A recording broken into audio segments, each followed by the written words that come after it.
Hey folks, Rob Dabney with ADV Pulse, and we're here in Big Bear Lake, California for the Alpinestars Adventure Tour event, where we're testing a bunch of different Alpinestars gear and just having some fun with friends out on the trails. So, one of the things we're testing is this Montiera adventure suit, which is brand new from Alpinestars.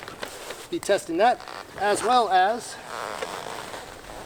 this Tech-Air 3 Street Airbag system. But we're going off-road.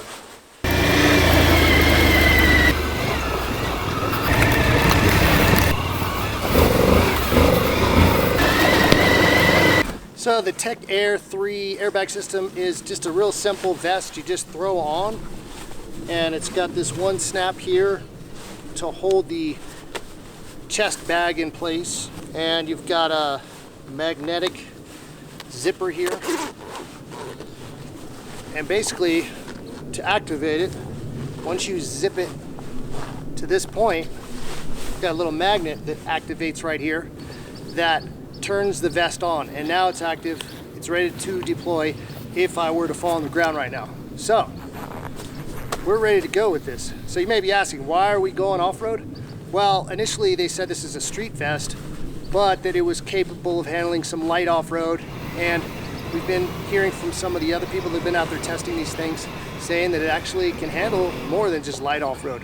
So today we have 3 different routes that we can take as part of this Alpinestars Adventure Tour. We've got the easy route, the medium route, and then the hard route. So the hard route is really a dirt bike route.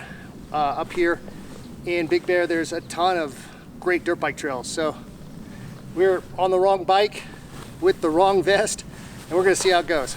This is day 1 of the Alpinestars Adventure Tour. We are heading out for the most difficult route with a bunch of dirt bikes, and I'm on this thing, the V-Strom 1050 DE.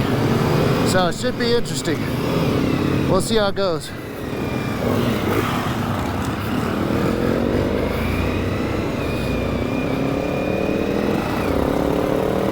This is beautiful Big Bear, the town of Fawnskin on the other side of the lake of Big Bear. And we're heading up into some of the primo trails in the backcountry here. I'm gonna get over towards Malcolm Trail. I am not doing that on this bike, but the upper portion looks like we're gonna get over there, over by White Mountain. So it might get pretty technical.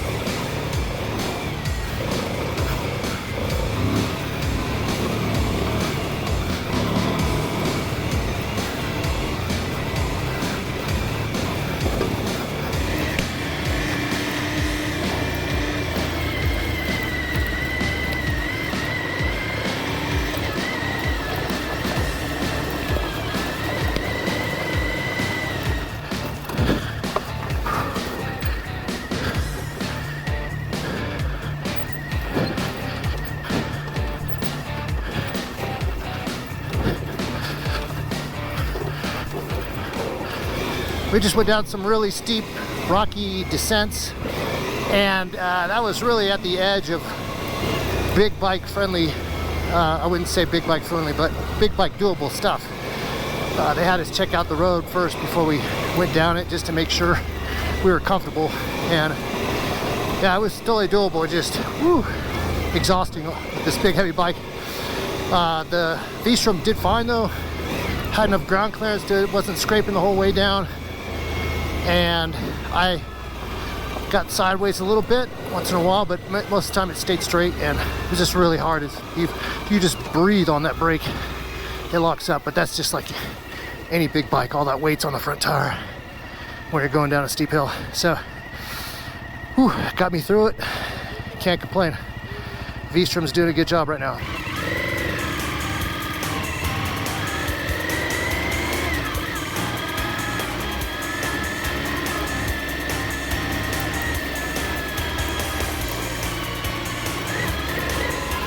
Oh, sled.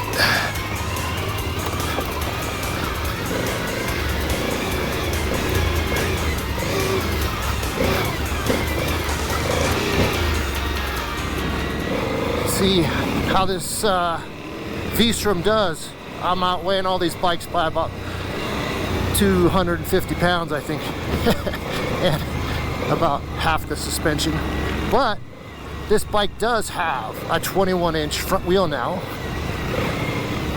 and it has a 17-inch rear, but they're both spoked.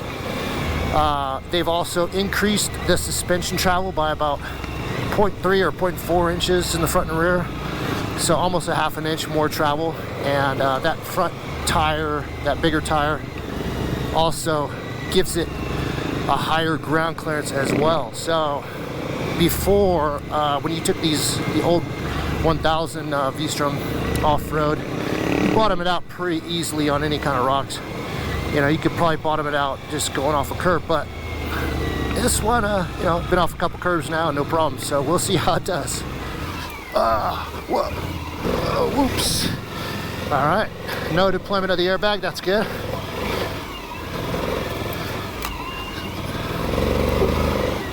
Here we go. Beautiful little single track. Nice. All right. Rocks. Go.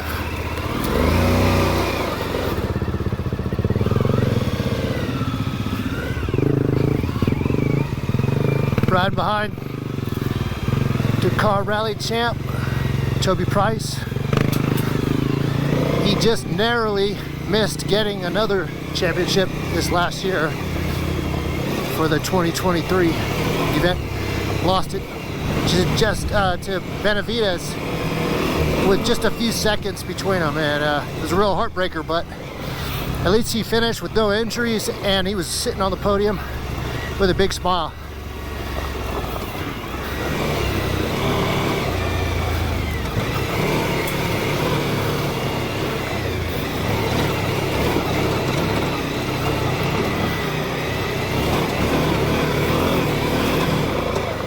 So I just hit a root that was sticking out about 3 inches off the ground. I was in the dust cloud and I couldn't see it until the last second, so I just kind of hit the gas and popped over it, and I was pretty certain those airbags might go off, but it didn't. So yeah, this thing isn't as sensitive as a lot of people think. The front end totally bottomed out, clunked, and you know, it just barely got over that thing. It wasn't the cleanest line you could take, for sure, but made it over, and no airbag deployment yet. So far, pretty good.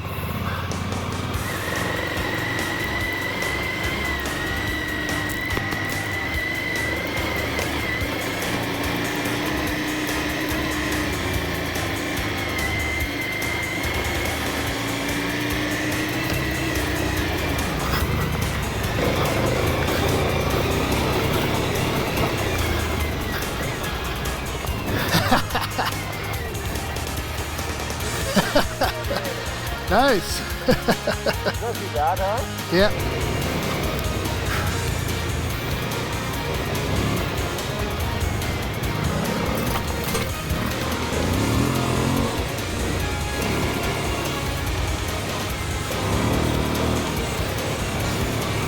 So I just got done with the ride, and yeah, we did some pretty gnarly stuff, especially for this big old 1000cc or 1037cc V-twin V-Strom here.